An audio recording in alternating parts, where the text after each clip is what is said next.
Hey guys, I'm Tay, I'm an addict. And I'm Steve, I'm an addict. And this is Chaos in Recovery. A podcast aimed towards mental health and addiction in a chaotic world. Today, we have Friends Week 2.0. 2.0. 2.0. Good morning. Good morning. Our second week of guests is... Laura. And I'm Emily. I'm an addict. Hi, Emily. Hi. So I was in bed thinking about... mostly you. Yep. Thinking about why the five of us kept such a good bond outside of outpatient. Yeah. And the thing that kept coming up for me was in every group, the five of us, Aaron included, were always deeply participating in group every single day. Yes. And Agreed. I think when I see that type of yearning for growth, that you constantly want to be a part of the solution, I'm attracted to that now. Yeah. It makes me look at people in such a different light because I'm so used to addicts and alcoholics going into rehabs or outpatients and just getting by with the fucking bare minimum. Yeah. Sitting there, not wanting to be a part of, on their phone, struggling to get through to groups. And I always saw you guys in a light of these fucking people want it. Yeah. Yeah. You know? Yep. I'm so glad that we have both of you on. Yeah. You know? A little backstory about the two of you. You've both been married 13 years? Yeah. 14 in September. 14 years going into September. Fucking amazing. Amazing. I don't know how you guys made it through while using. Yeah. Yeah. No idea. No. Yeah. I think that is like one of the scariest things and like the best things that come out of it. Everybody said this is going to be really hard. When I showed up at outpatient, their first thing, because Laura came like 4 or 5 days after me, was there's a really strong chance you're not going to get through this together. Wow. Which They told you that? they told me that. So did when I was in inpatient. They said the same thing. They were a little more. It was more fresh when I was in inpatient, and I was so focused on myself. I really didn't think that through. But in outpatient, that was really scary. Wow. But their question was like, you have to do this for you. You both have to do this separately. Sure. Did Which you guys is have true. any doubts at all? No, No, not even a little. not at all. But I think Do you understand why they said that? yes. Why? Yeah. I think, percentage of, the statistics are really, really freaking low for people that use together and get sober and stay sober together. That's huge. But I think also the reason I didn't have doubts, we've known each other for a really freaking long time. We met together, when we met, we were and first married for years. We were not using any drugs and alcohol. But appropriately or safely, I would say. It wasn't an issue. And then that changed. So I knew our relationship prior to drugs and alcohol was strong. Okay. But it was still scary because this Sure. was years later. And I didn't have any doubts, but I very much understood why they said that. They also, did not know our relationship. They didn't know us. They didn't know our history. I don't think they just didn't know enough about us, but we had to be willing, we had to admit that we were willing, that if the other person was not willing to do it, that we were, they basically were like, are you willing to walk away? Wow. Yeah. That was day one. That was a really hard conversation. Yeah, I'm sure it Yeah. was. Wow. Did you what was your first thought Yeah. when hearing that? Fuck you. That was Yeah, my no. Right. Yeah. Yeah. Yeah, That's my what first my thought. first thought would have been. But it was also bet. Okay. Yeah. Yeah. Right. You think Watch we're- it. Game on. Right. Yeah. I I'll think prove I to just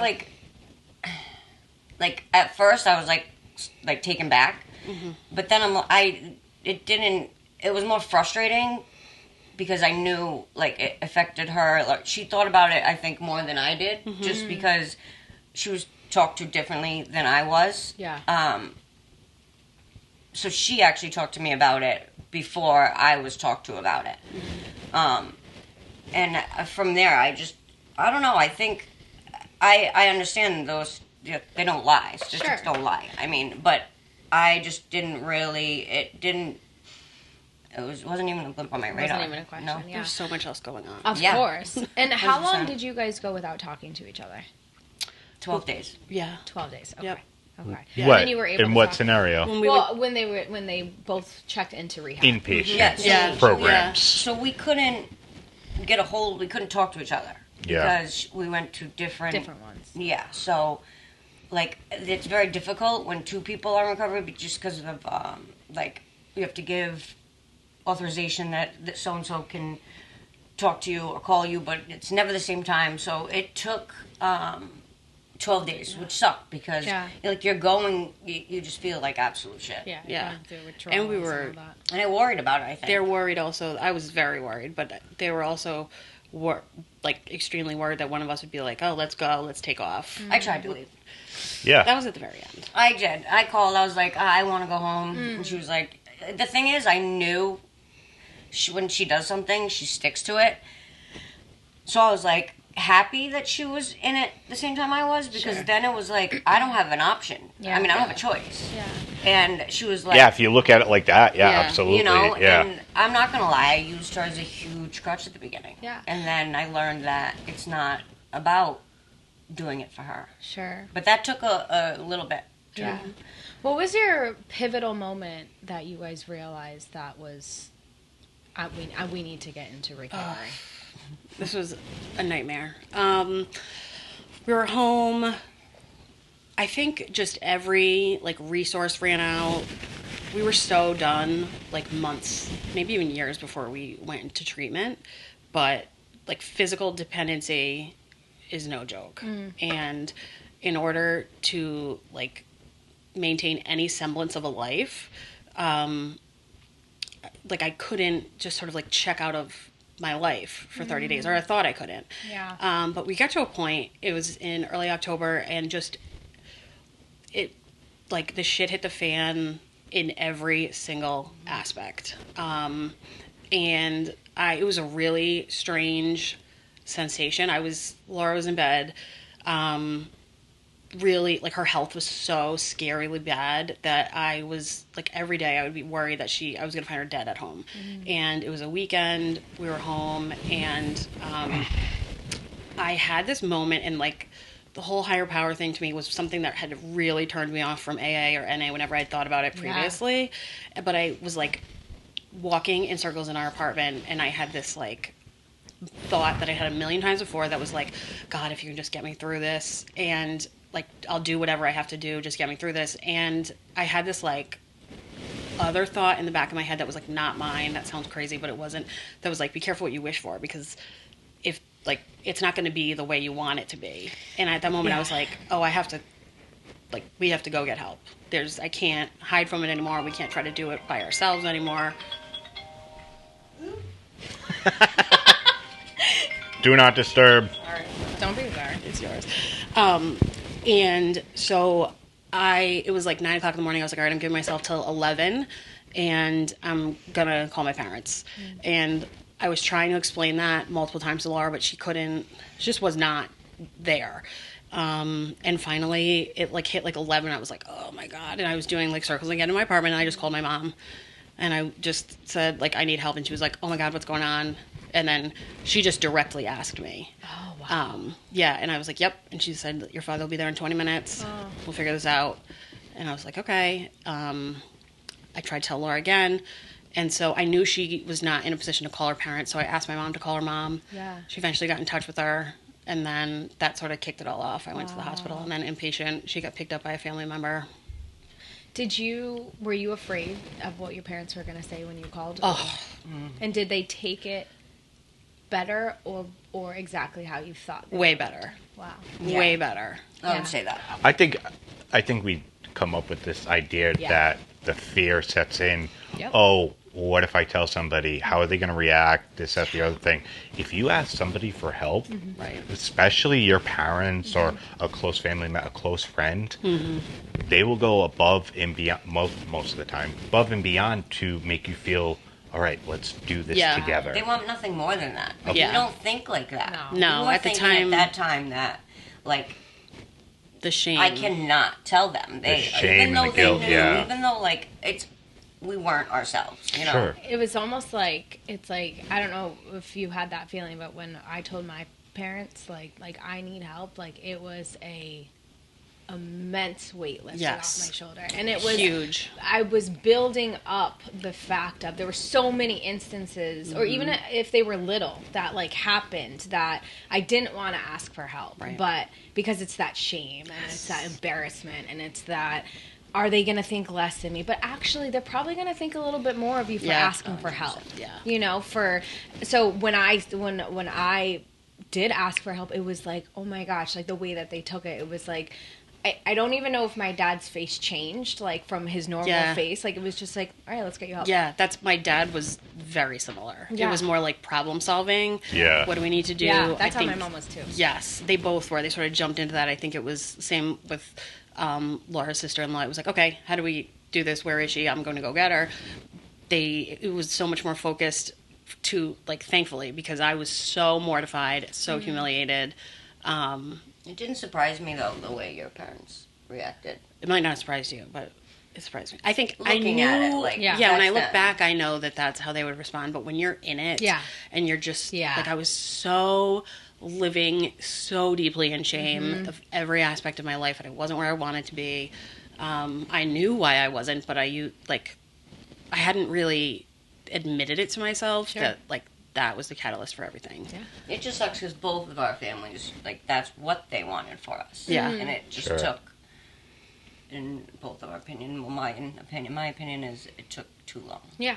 Well, and then there gets to a point where it's like, okay, well, they are the adult, right? So Right. they need to want it for themselves. Right. And that's maybe, I don't know, I kind of think like sometimes the parents will think like that, be like, well, when they're ready, they'll ask. Yeah. You know?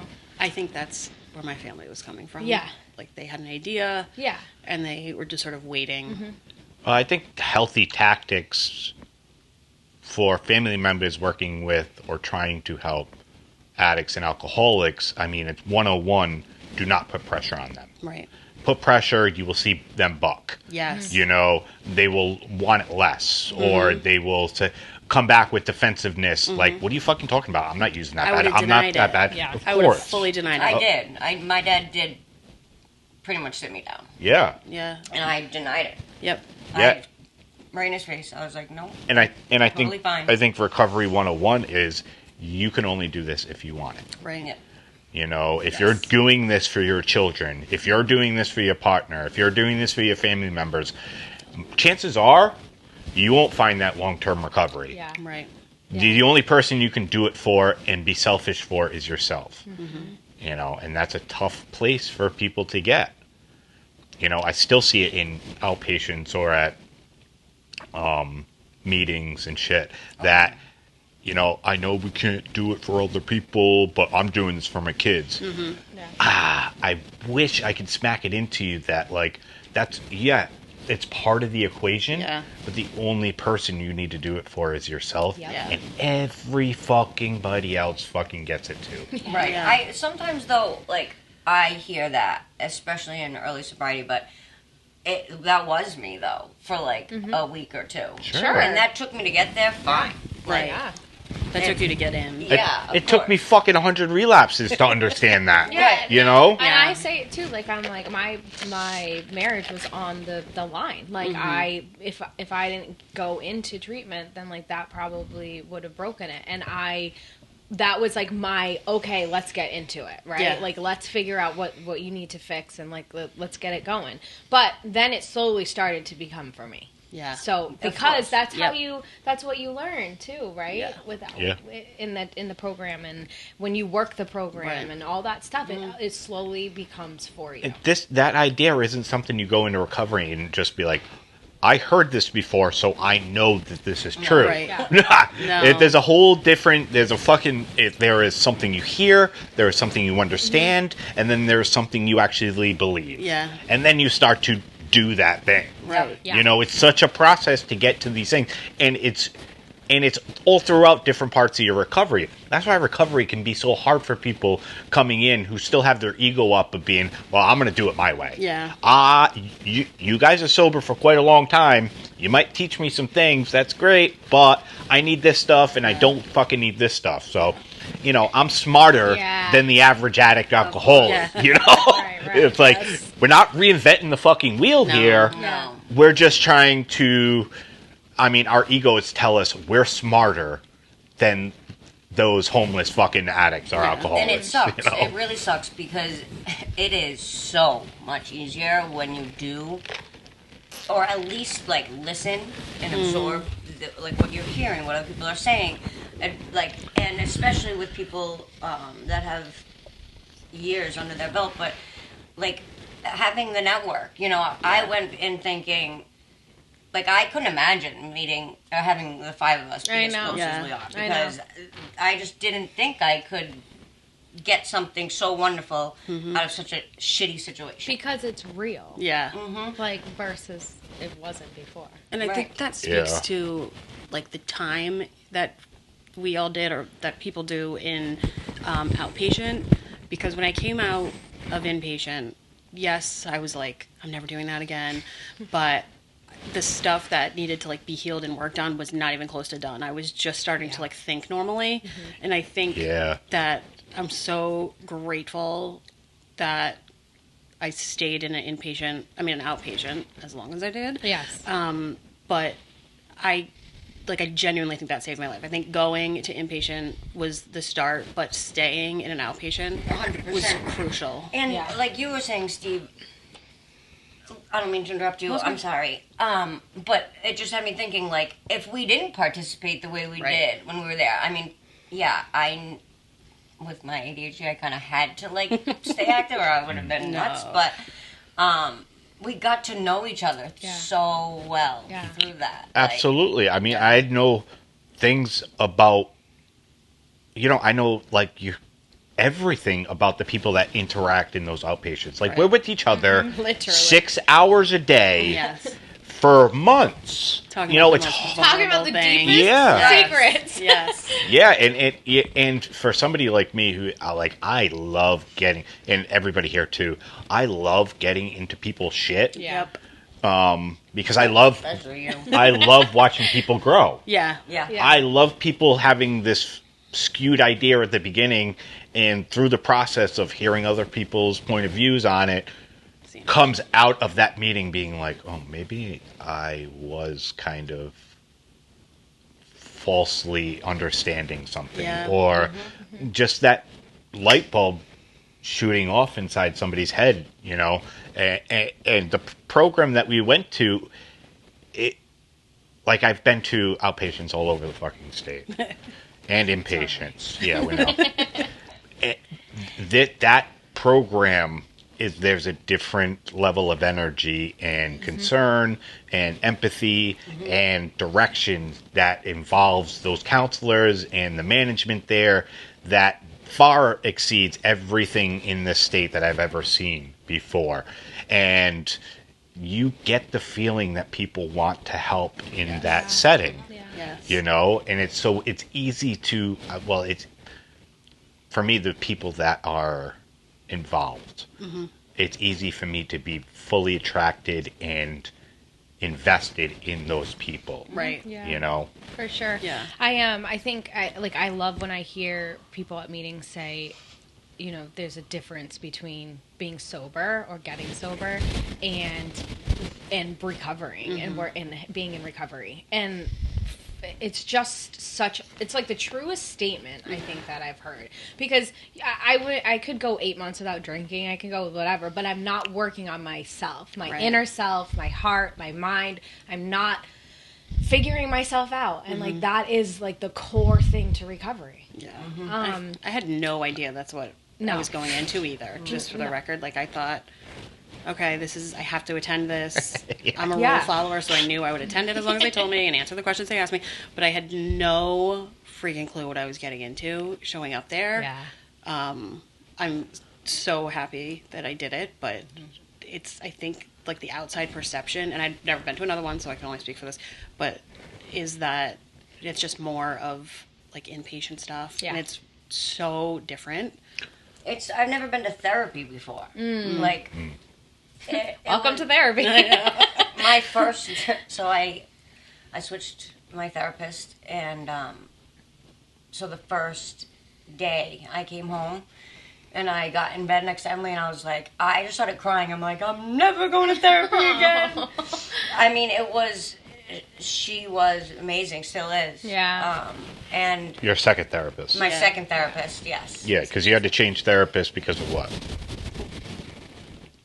It wasn't a good fit. Yeah, Wasn't a good fit. I don't think it was a good fit for anyone. Right. Well, there you go. Yeah.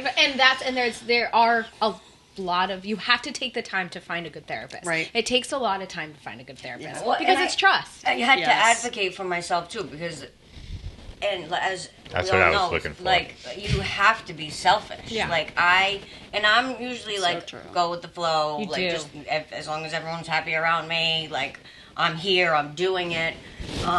But no. Yeah. I was like, I need to switch. Yeah, I love that you said that you have to be selfish, because that is such a key thing. You have to be selfish for your recovery. You have to do it. You have to be able to pick a sponsor or a therapist or anybody that's going to cater to you and be good for you. Yeah. Like, that's just how, I mean, if not, then it's not going to work. It's Yeah. changed my life. Yeah. Absolutely. And our therapists were, like, they're close, so, I mean, we basically had, like, partial, like, marital Yeah. There you go. Yeah, That's and awesome. we've met together, which is, I mean, Oh, they're that's just fantastic. the Yeah. work that they put in for us Right. is unbelievable. Yeah. And like, I cannot thank them enough. Yeah. And like I was saying, I just didn't expect what. I mean, if it weren't, and I'd say this, if it weren't for Ocean State, I would not be sober today. Yeah, for Yeah. sure. And you guys, obviously. Was drugs or alcohol your choice? Drugs for me. Okay. Drugs at the beginning. Like, I drank, but like, then when we started doing drugs, which we did together, by the end, it just got so bad that I went to alcohol. And alcohol was not a problem. I mean, it's an issue it runs in my family, but like, it wasn't something that I really like enjoyed. I hated being hungover, all that, and like in the last 2 years, it just became really, really bad on my end. I was always, like, really careful with alcohol. Huge runs in both sides of my family, and it, like, genuinely made me feel like shit. So Yeah. it just was not something. But with drugs, I think it was way later in life. So a lot of people say they drank their first beer, like 13, whatever. I didn't drink alcohol until college.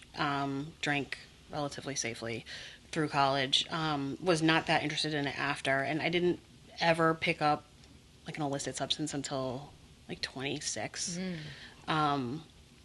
And I probably should have been in therapy or maybe medicated, I don't know, prior to that, but it was like the first time my brain was quiet. Yeah. And I was like, oh my God, I like that feeling. But we knew everything not to do. Don't take it 2 days in a row. Don't get addicted. It's obviously a very addictive substance. And we just rationalized it as it got worse and worse and worse. And every line we drew, we crossed. And then it's so crazy how that happens because you, like, don't see it coming. We knew exactly what not to do. And it just has such a control that you just really don't see it coming until all of a sudden it's too late and you're like, oh my gosh. Yeah. And like the desire to want to stop can be there, but that the way it changes your brain and that like physical dependency it's just not something you can prepare for. Yeah, absolutely. Yeah, well, it creeps up on you. Like, you don't even realize the progression Right. when it's early on in those stages. It's, it just becomes a problem when, oh shit, now I'm using every day. Yeah. Now I'm dependent every day to go seek out that substance that I need, and, the progression is very difficult to see from sitting inside the bubble that you are in. Yeah. Yeah. You know? Yeah, no, it's so true, that statement. It's just, I heard somebody else also say the other day, I wanted to stop drinking, but I just couldn't. Yeah. Like, and people don't get it, but No. it's freaking real. Like, It that really is. It's against your own will. It is. That's exactly what it is. 100%. No, I personally have had both of your counselors at one point in this outpatient. I've been to the outpatient, like, I don't know, couple times. And then, And every time, like, they would give me a new counselor, for the most part, until I had to start reusing them. I'm kind of jealous. Did Well- you have everyone? Yeah, well, all the OGs. Yeah. Jeez, I'm so jealous. So, like, the mixture of... So I had your counselor, Taylor, when the very first time I went there. really? And, yeah. I didn't know that. And she was, you know, she had just gotten there. I believe it was that year. Wow. 4 years ago. And, you know, she was awesome, but she was new. Yeah. She was young, too, and I loved Taylor, you know. Then I had, a couple of years later, I had Eliza. And I don't even know if I should be plastering their names, but I really don't care. I really don't care. You can believe it. Yeah, Nah, you can. I don't believe that shit. But Eliza was like a whole different beast. To say it lightly. Yeah. Me and her would I can't even imagine. fucking battle. I cannot even imagine that. We would. I wish I was like a fly on the Yes. wall. We would get into screaming matches at each Oh my other, God. I like wouldn't want to be in the same Oh, building. I would. Yeah. I love the drama. because this was a time where I was still. It was mostly about like my parents that we would battle.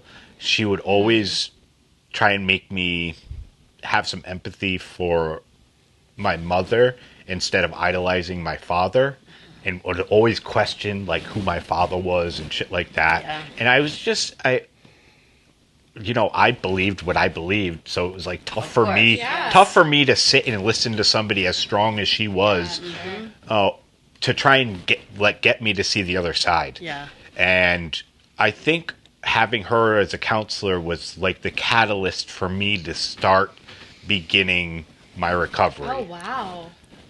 That makes sense. That's not shocking to me. Yeah. She was definitely like eye-opening for me in so many different areas. Yes. And so to have them both together, and now Taylor is, in my perception, a whole different counselor than she was. I mean, she's amazing. Yeah. She was amazing back then, Yeah. but she was More a different experienced now. she was a different counselor back then. Yeah. And I think the arrival of Eliza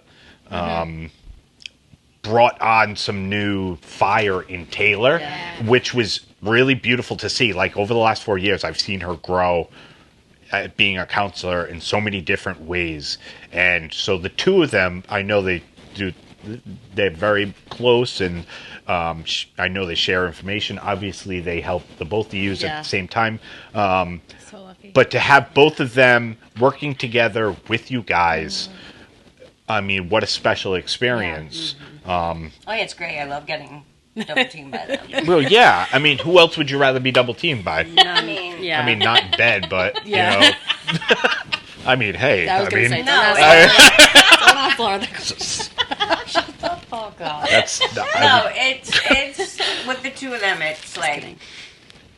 like they don't give a fuck. Yeah, They right. will tell me. yeah. Right. I think that's what it is. Like, what just attracted me to them. I was like, Yes. I love the rawness. Yes. I love how, like, I remember, I'll never forget one day when Taylor was like, she was like too fucking bad. Like, Yeah. she just said something like that to me, and she was like, okay. Like, and just the shit that she Yeah. says, Yeah. I'm like, are you a bitch? Yeah.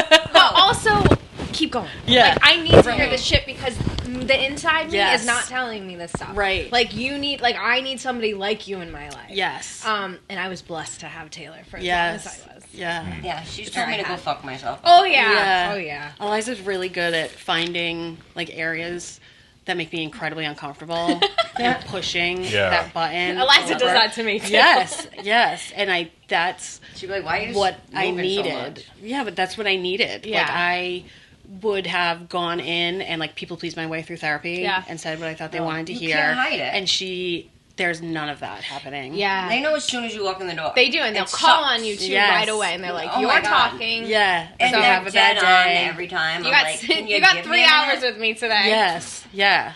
Yeah, I think it's a big testament to how much they are invested, one in their craft, but also the humans themselves. You know, especially like in the doctor field, I feel like you're just a number. Yes. Yeah. Or, you know, I feel like the older the doctor you have, the less invested they are. You know? Yeah. Because, you know, just like any profession, you get sick and tired of what you're fucking doing. Yeah. You know, but to them, and is literally every counselor that's in there right now, they are all very invested, you know. And what Yeah. I think the doctor thing too, it's really hard to find. I know it's getting better, but just healthcare that's well versed in addiction and doesn't treat you like, you know, Statistic. yeah. I think they do a really good job of, I don't want to say normalizing, but like normalizing addiction as a disease and making you feel normal. Yes, that's huge. Yeah. Yeah, for sure. Did they, when you guys were in sessions together, did they help you guys come up with like coping mechanisms or anything like that to like help with your relationship that is effective and relevant? Like, Yes. Oh yeah. yeah, Yeah. Can you? Well, can you I mean, they express a have. couple? Well, I mean, both of us. Yeah. I mean, one-on-one, Eliza. Well, I've had both of them one-on-one, but they have us in class too. Obviously, as you guys know. Yeah. But like, oh yeah, like we were talking about what we fight or argue about, and apparently at the time we were arguing about the drive-through, Oh yeah. Oh. and like Ordering everyone- food in general. Yeah, because I'm really good at that. We know. Thanks. That so like everyone at Ocean State knew that like that was like what we were arguing on. So the great thing about all of it was we had both of them telling us like this is what's going on and kind of seeing it, but then like you guys, like everyone else. yeah. So it was like we gotta help. We got like marriage counseling from literally Yeah. everybody. Yeah. I love Yeah. I mean, it's funny. You look like when you get all these like other people Perspectives. Yeah, all those perspectives from all these different people, and it helps. It really fucking helps. Yeah. Most And of it's the like time, laughable now. it wasn't what we necessarily wanted to hear, No, but it was really helpful. It's changed our relationship dynamic, I think, completely. Yeah. yeah. I mean, and they're like they'll ask us things like, "How often is Emily right?" Yeah, And I'm like, always. like, I said 85%. I thought that was pretty I was accurate. totally joking, but What are some lessons that you've learned about yourselves? I think this is probably like almost universal, at least either in our friend group or in I love that. addiction, but like the people pleasing level Yeah. of my life and how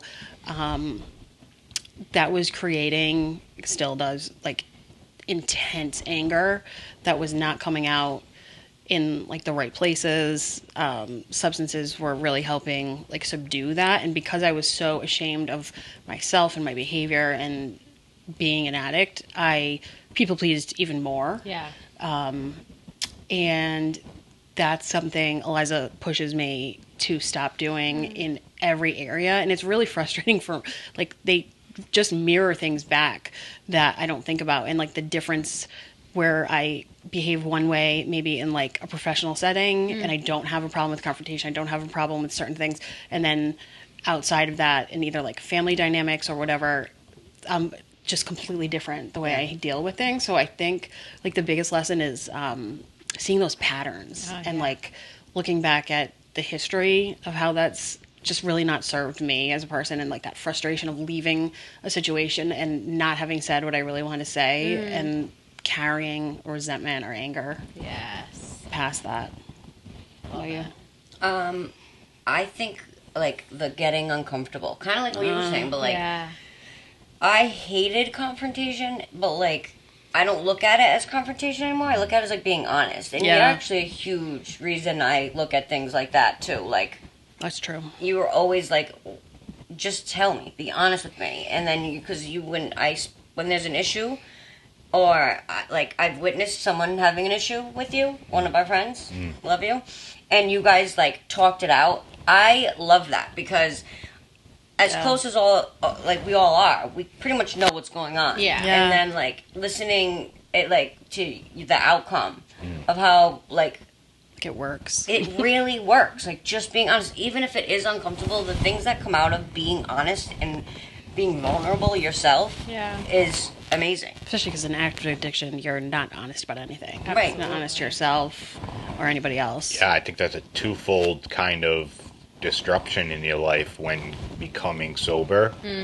Because, yes, the lying is such a defense mechanism that has served us so well during our addiction that automatically our subconscious still relates in recovery as lying as a good, positive tool for us. Survival tool. Yeah. It's a, Survival, yeah, absolutely. So to reframe how to look at lying or deal with lying is it takes a lot of work. Yeah. You know, and then you have the other side, which is the vulnerable side, trying to come to a point in your life where telling people exactly what you're thinking instead of lying by omission or not wanting to tell people exactly everything that's going on because we have to feel like this is just for me.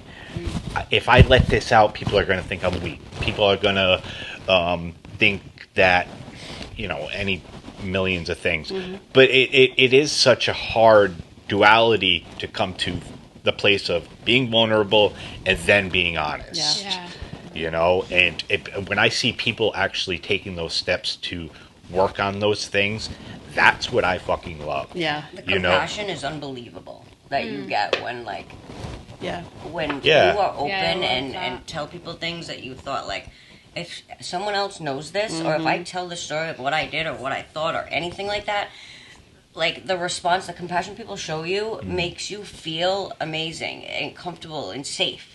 It's so sad that we thought opposite. Yes. Right? For so long. For so long. Yeah, it's It's easier to be And it like keeps this. you It's sick. so much easier. Yeah. I'm an awful liar, I've discovered. Yeah. yeah.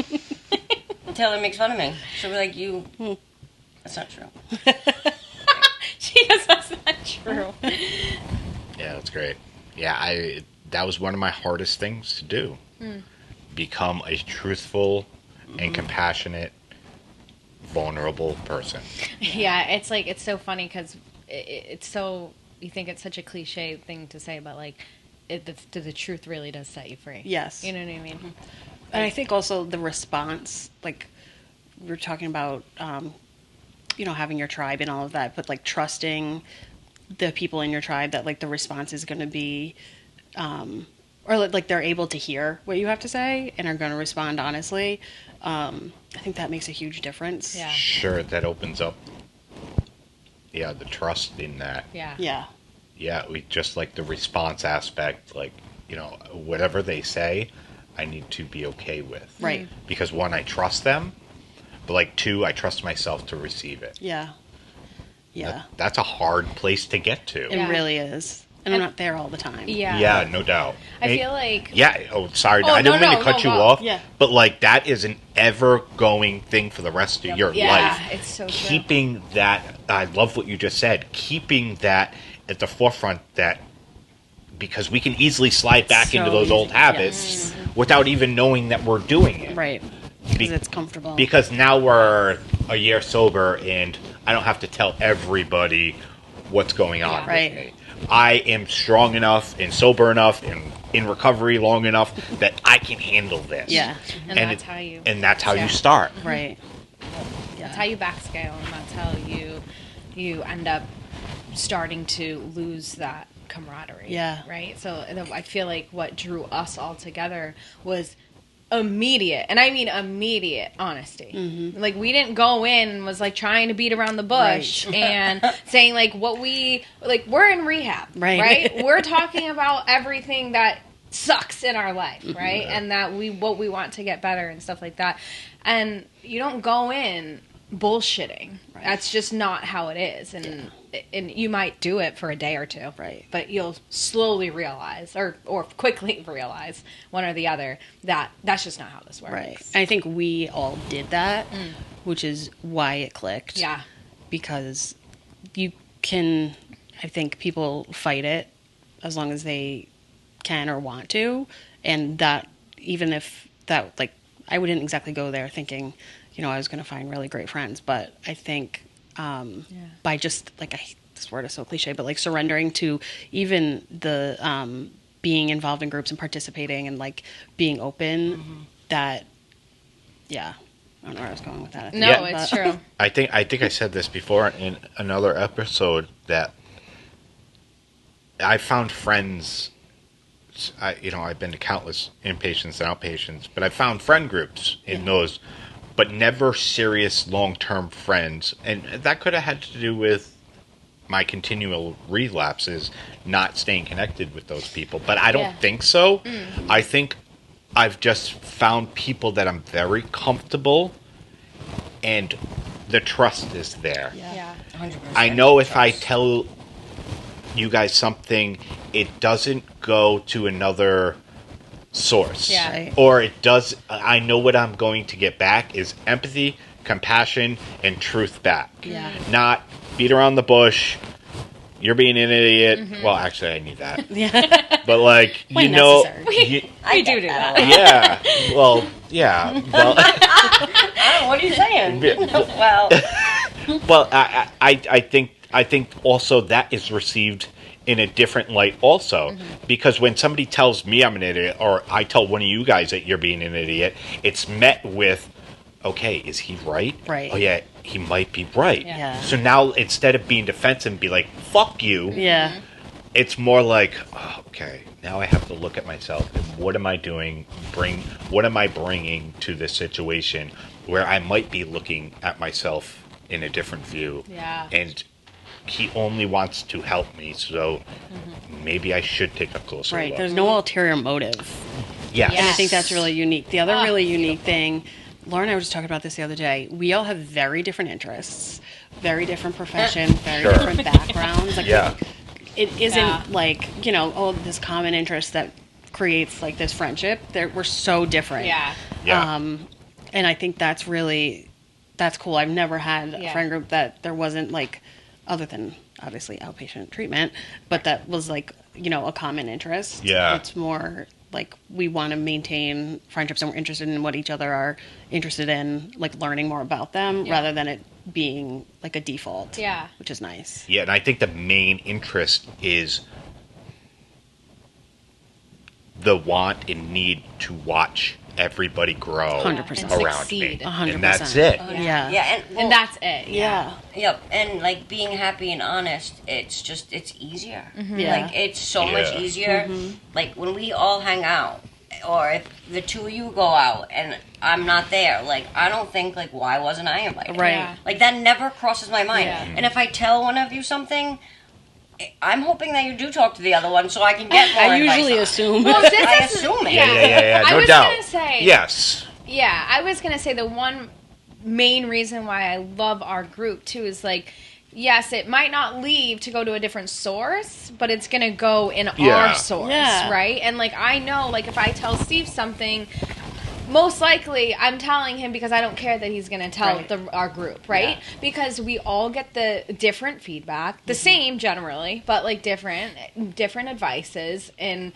and it's just like the group setting that I truly, I don't think I've had, so, and having that honesty in that group setting, and and like I said this in a previous episode, we didn't know each other outside of like during active addiction. You know what I mean? We now know the raw honesty of us in recovery. Yeah. And we also have that 100% trust that is going to take us for a while. You know what I mean? Hopefully through life, but it's just like those are the things like it's important to notice that these are the things that you need in friendship. Right. Yeah. When I have good news, you guys are the first people that I text. Bad news also. But I've never had that. Yeah. I'm not gonna lie. Sometimes, depending on what I have to say, I might pick and choose Okay. who I'm gonna call. Yeah, that's Be like, if Yeah, I but- like, if valid. Emily That's normal. No, if Emily doesn't agree with me on something, or like I'm gonna do, I'm like, who should I call? That's gonna be on my side. Yeah. Even though I know I'm gonna hear it from all of you. Sure. It's like I want to hear my side first. Shit. Oh, great. So you don't call me on those issues. Definitely don't call Steve. Hell no, you're gonna get the straight honest. Yeah. You look like shit. Don't wear that. So I also was going to say, because this actually leads me into my next question. One, I also love that our group are addicts and alcoholics. There's a mix both in between, right? I had a listener ask me last week what the difference between an alcoholic is and an addict is. And I'm wondering if you guys can help kind of shine light and all of us together. My first instinct is to say nothing. I think alcoholism is a subset of addiction. Yeah. One's more accessible than the other. I mean, I don't think there's a wrong answer. I think say Yeah, that's I just- don't even think so. no, I think they're generally curious, Yeah. curiously wondering, because we start off the podcast saying we're addicts. Yeah. And they had said, I just don't understand what the difference is. So I think, Yeah. and my first initial reaction was, I don't think there is a difference Yeah. because it all leads back. Right. To I think addiction. the word addict is way more stigmatized. Demonized, yeah. Yeah, and so people are really scared to use it. But I think, my opinion is alcoholism is a type of addiction. Yeah. I agree with that. There's different fellowships, but I think most people, well, whatever I'll say, they're really interchangeable. Like the core values of the fellowships are the same. And like the disease, like the physical concept of the disease and like the brain chemistry and all of that is exactly the same. Yeah, I completely agree. Yeah, I love the subset comment because, alcohol does fall into the main category of addiction. You know, you can have addiction from gambling. You can have addiction from shopping. You can have addiction to sex. You can have addiction to drugs. You can have an addiction to alcoholism. I think when the main reason for me when I signify an addict to an alcoholic is, alcoholic just uses alcohol. But that's bullshit because I go to meetings all the time and they call it dry goods in meetings. Everybody has some sort of a drug background for the most part. There are the outliers. For me, yes, alcohol is more accessible. Alcohol is more Legal. acceptable, and it's more of a tough time for alcoholics, I think, to wrap the heads around how disruptive it is in their lives. Yes. Because you can have a high-functioning alcoholic who goes to work, takes care of his kids, pays all his bills, and does all of that stuff, but it's still ruining the main thing that is the problem, which is their insides. Right. And the mental health that goes into it. I think before we are even alcoholics or addicts, you are suffering from the main problem, which is one, your thinking and your emotional, your mental, and your spiritual health. Absolutely. Before you even put it in a drink and a drug into your body, that is the main problem, not the alcohol, not the drugs, not the sex, not the shopping, not the gambling. Yeah, it's a symptom. Well And, said, Steve. yeah, it's a symptom. It's our medicine, and until you get past that point of understanding that is the substance or medicine that we use to deal with our problem, then you don't start recovering. Right. Well said. Yeah, I agree. Thank you. I also wanted to say, what were we talking about right before that? Because I had a point that I wanted to say. We were talking about Our friendship group and Yes. the way we Yes. talk to each other, trust each other. Right. So, old timers in meetings stay with the women. Women stay with the women. Men stay with the men. Yep. right. Big thing. So, and it is a big thing, Yeah. I think, because there are sexual innuendos that can happen if you are sharing information, intimate information, or helpful information that you can't cross that line. For me, I have 4 very good friends who are females, and so there have been people that have come up to me and talked to me and that are close to me. I'm not going to put them on blast right now, but it said, why don't you have a men friend group? Oh. Steve, I never even thought about that. No, that's not true, because Emily will say to me sometimes, No, but I never thought. all the time. Well, I'll say, yeah. Poor Steve. But I never thought, why don't you? Oh, no, I've never actually thought of that. Like, it never occurred to me. Sure. But that was the That's question. so is why interesting. don't you? Yeah. Yeah, and it's a very valid question because Yeah. I don't know. For me, it goes back to being in that outpatient program, and the people I was attracted to the most were the people that were getting the most help for themselves. Okay. And the people that were truthful enough. And the people that really fucking, I felt, wanted it. Yeah. Now, there are men in that outpatient that I am close with, Yeah. that I do talk to consistently. For me, I have to know that my boundaries for my thoughts with dealing with women has to be moral today. Has to be, I look at you guys as, I have to look at you guys to share this relationship that we have as friends and friends only, and that will never change in my mind. Right. Yeah. The relationship we have only works if I have the mindset of I will never have any type of intimate Romantic relationship or feelings, or feelings yeah. for the 4 of you. Yeah. She winked at you earlier, and I looked at her and I was like, ew. Like, Oh, yeah. That's your brother. Yeah. I've never really verbalized that before. It was like just a reaction. I Yeah, was like, it was funny. Tay, Yeah. what? Oh, I didn't even And notice she was that. like joking. It was behind yeah, his yeah. It was a joke. Oh, Yeah. yeah. Yeah, And so I Let's clarify it was that. good. Yeah, It was a joke. All right. 100%. and I think that comes with respect for you guys. Yeah, I appreciate And that. also respect for myself. This will never go the way it has if I start to think, oh, well, maybe I can slide in there and stuff. Yeah, Bop, yeah. bop, bop. I can't. Love it. I can't think that way. No, I appreciate I, that. a lot, I though. love that you said that. I love that you just Yeah.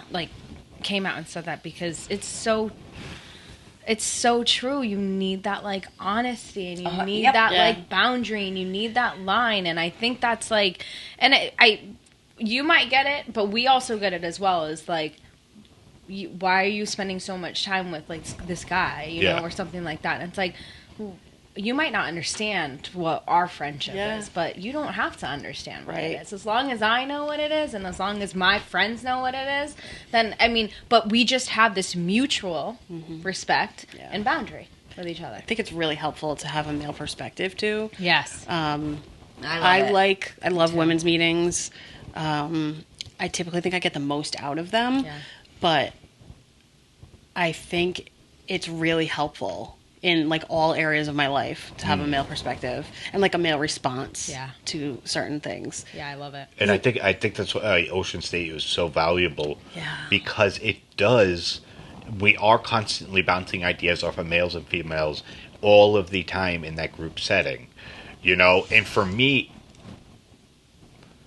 I have an ego that tells me, like, I know it all.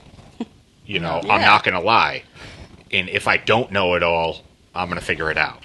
And that's just, like, the person I am. So, for me, this friend group that we have is kind of, it's so interesting to me because I can be very open, honest, and reliable for you guys. Yes. You know, and I cherish that. Same. You know, because I want to see the growth in you guys just as much as I want to see the growth in me. And so, like, for me, it's kind of interesting. I love being the only man in the group, but it only works if I am the same all the time. Right. Yeah. If I am respectful, if I hold my boundaries sexually in my thoughts, if I always present myself as the same person. And it's so beneficial for me because I've never always been the same reliable, respectful person.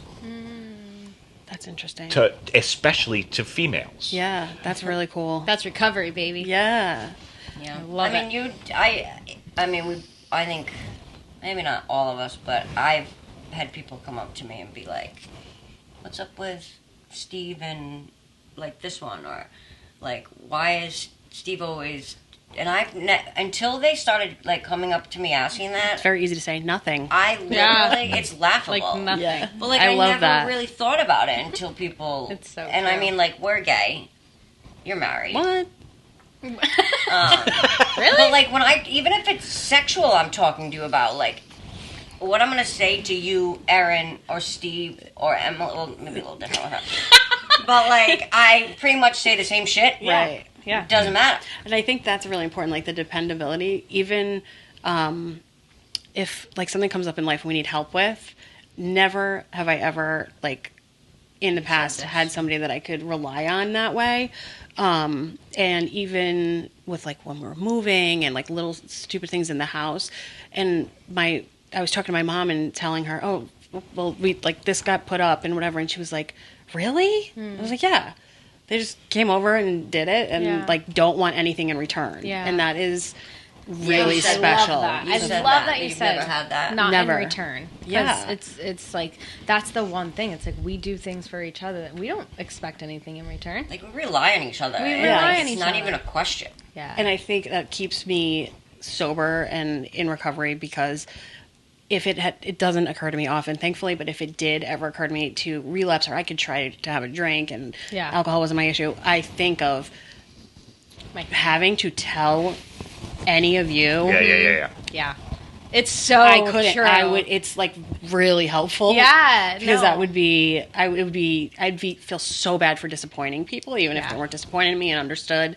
I find that I think that's Laura and I were talking just a couple of days ago. Like I think that has so much to do with being able to stay sober. Yeah. And everyone always says community, and I heard it a lot. And at the beginning, it's kind of easy because you're in outpatient. There's a million people that you can talk to. But once that's over, Yeah. if you don't have that real community, that real tribe, I don't know how people do it. Yeah. No, I wish I don't know that they everyone do. could And I have think it. it's like the whole like sitting in your own shit thing too, Yes. but like also with your friends Yes. that or your tribe that in community that like you really feel safe with.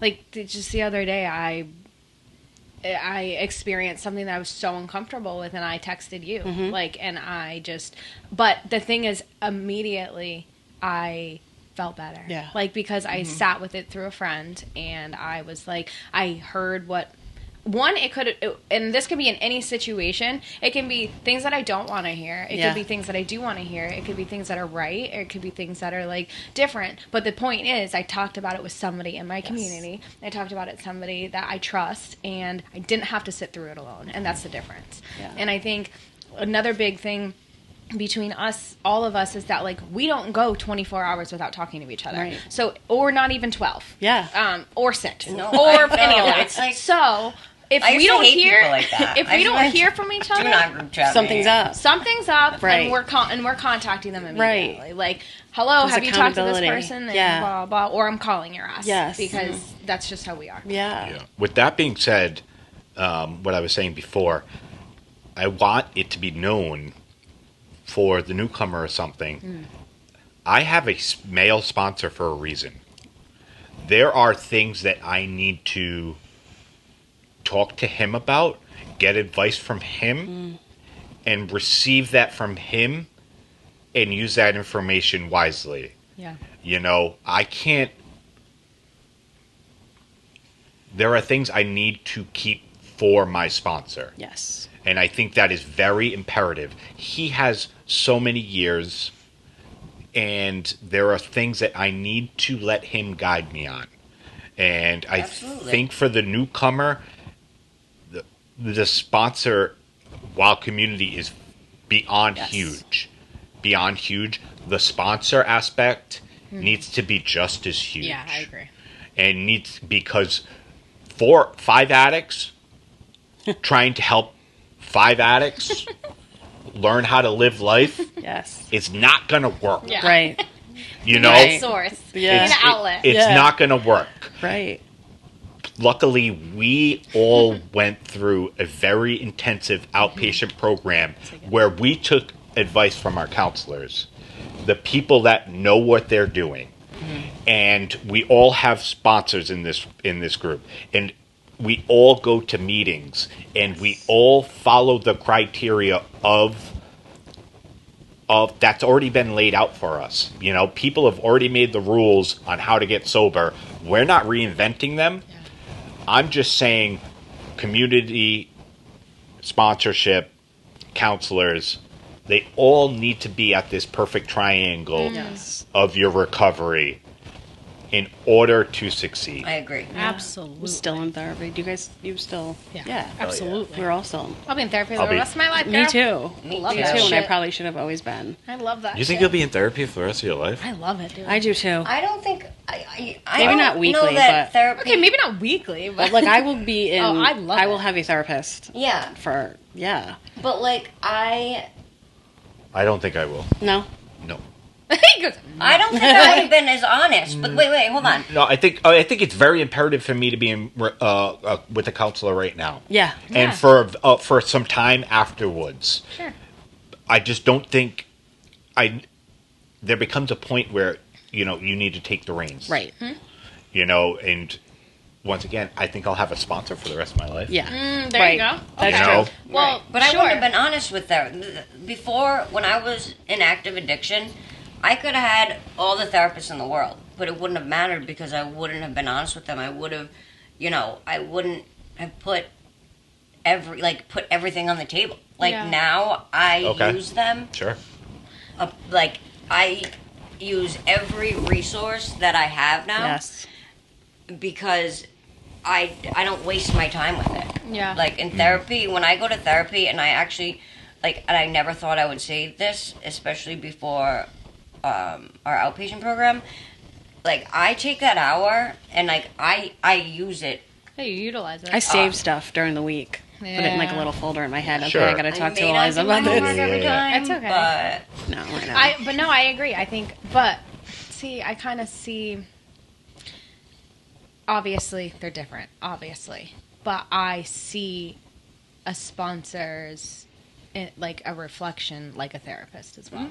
So Yeah. So Yeah. I think I Absolutely. will. Like, I think I will probably have a therapist. Like, I can't say I'm going to have it for the rest of my life because I don't know. Whatever I can't. I don't like saying things for the rest of my life, right? Because I don't know what the future holds. However, I think that a therapist is a positive thing for me in my Yeah. life, Absolutely. and will be for a continued time. Yeah. yeah. So that's just how I feel. Yeah. I think there's a time where that's just how I feel. I said I won't have a therapist for the rest of my life only because I think it becomes a point in our recovery as humans where it's a crutch. Yeah. Just like you're kicked out of outpatient Yeah. because they think you're ready. Yeah. There are points in your life where you need to understand, well, am I using this as a crutch Sure. instead of me trying to figure Yeah, out yeah, life? absolutely. Or am I using this for beneficial things that need to be addressed at this Yeah. moment? You know, so I think That's a good I think it's very imperative to like understand maybe that opinion. Yes. Yeah. I agree. Yeah, I 100% agree. Because I was going to say, I feel like I just, maybe it's just having somebody that I feel safe with, too. You know what I mean? Yeah, like, it's no just, doubt. I think that's just a thing, like, of, you know. So, because I can get back in my mind so quickly, you know? Yeah. Yeah. Cool. Question for you, too. Yes. How do you focus, or how do you maintain focus and motivation for your recovery now, or your sober life?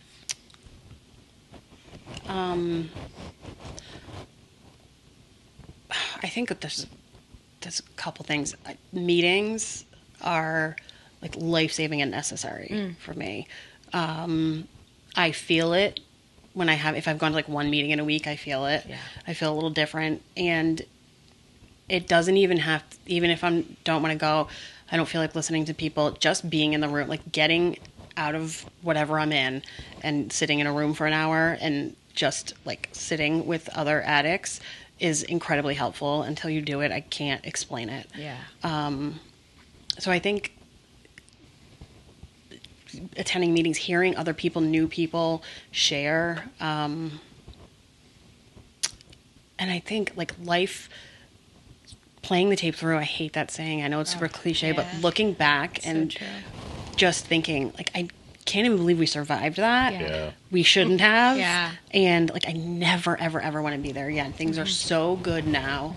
I almost get this nervous feeling like a lot of things, really good things, came back really fast. And it's a little scary sometimes because it's like, Yeah. you know, Yeah. right. Yeah. And It can be shocking. it is. It's like I almost at the beginning feel like I don't deserve this to come back yet. I don't deserve, trust and respect and all of these things and material things and relationship things that have come back and are so good. And just every part of my life is better than it was. So it like hits me in the face every day. There's not one aspect of my life that hasn't improved since being in recovery. Yeah, I would completely agree on all of that. I mean, I'm happier all around. Like, whether it be at our home life, with my friends, like you were saying, sometimes I do go to meetings to see you guys. Mm-hmm. But for the most part, meetings just makes me sit and, and think and listen. And I know I'm in a safe space.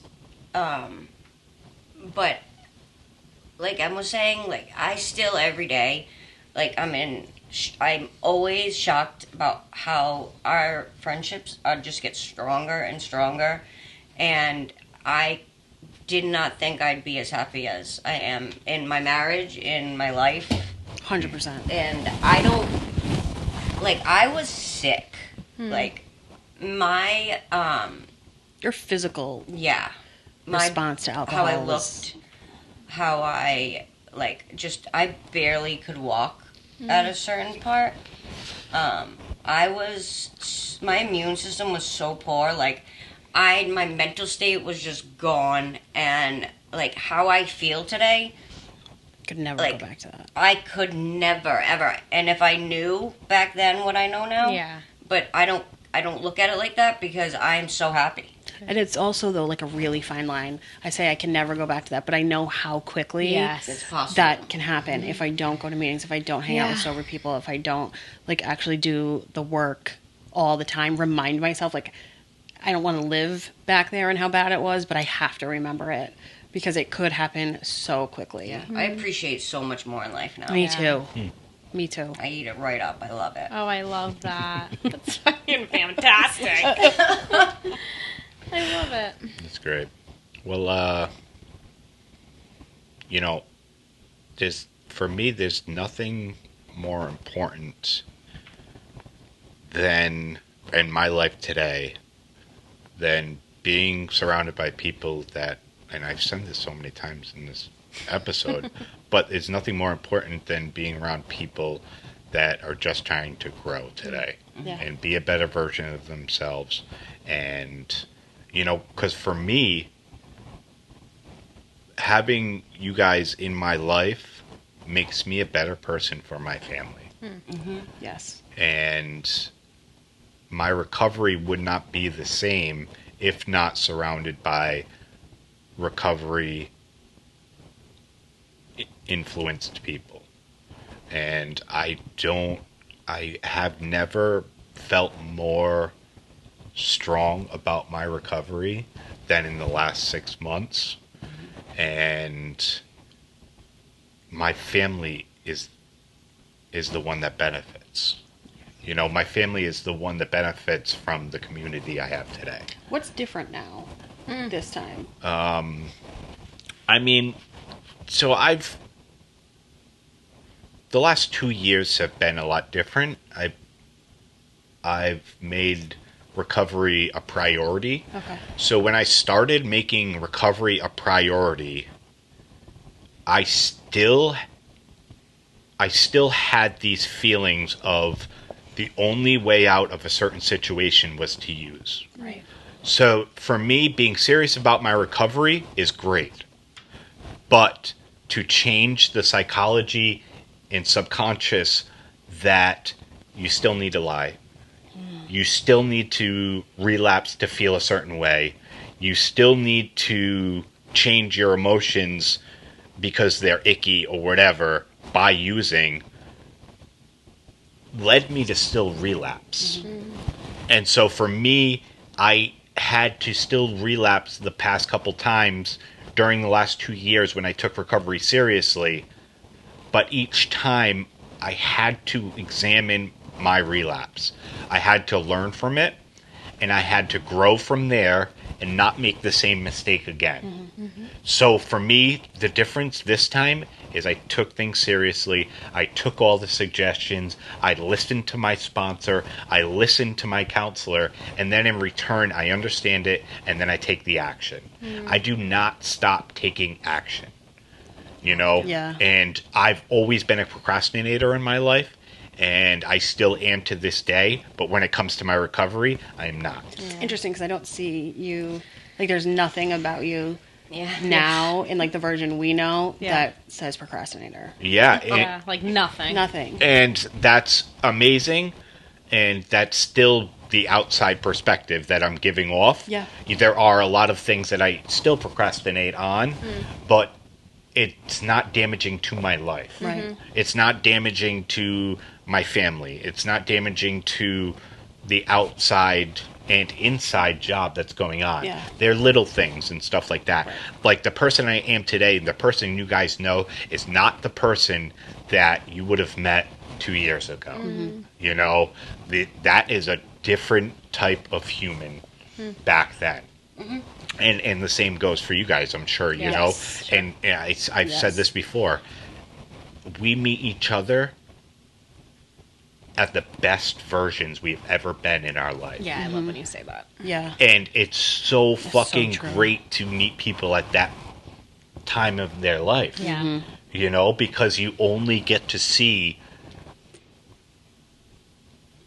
the progress. You only get to see the real them. You only get to see the people that have their defenses down finally for the first time in 35 fucking years. Yeah. You know, and it's special. Yeah. It is. And It's a wild It's special when experience. you start being that person also. Yeah. Yeah. You know, because I couldn't be that person until I watched somebody else be that person. Yeah. Like then saying we're it's- proud of each other, I love that. Like Yeah. when one of us, because every now and then, like when I hear one of you say it, because we do. When one of us does something, Yeah. you know, we let each other know. Hit a like, milestone that or- we'll be like, wow, that was big of you. And or- Steve always says, like, it's the validation, right, that we get from Yes. each other. And it is important. It is Yeah. important that we get Yeah. that validation. Yeah, I'm a weak person without it, I think. And that's just in early recovery. Right. Like, I need to be told, you're doing amazing, Yes. because my entire life I've been told, you're a fuck up. Yeah. So to have that validation in early recovery, I feed off that, you know? Because it feels good. Because what you Yeah. were doing before wasn't. Yeah. Didn't make you feel good. No doubt.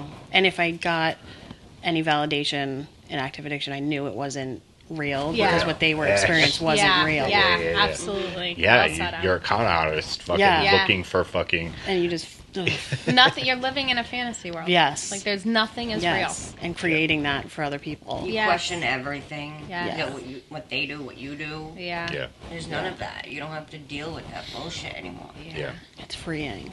Yeah.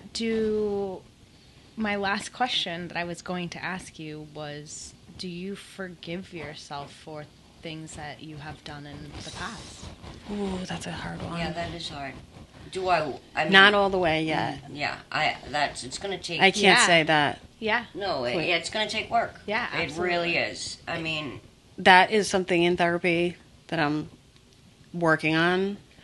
But I am definitely not there yet. Yeah.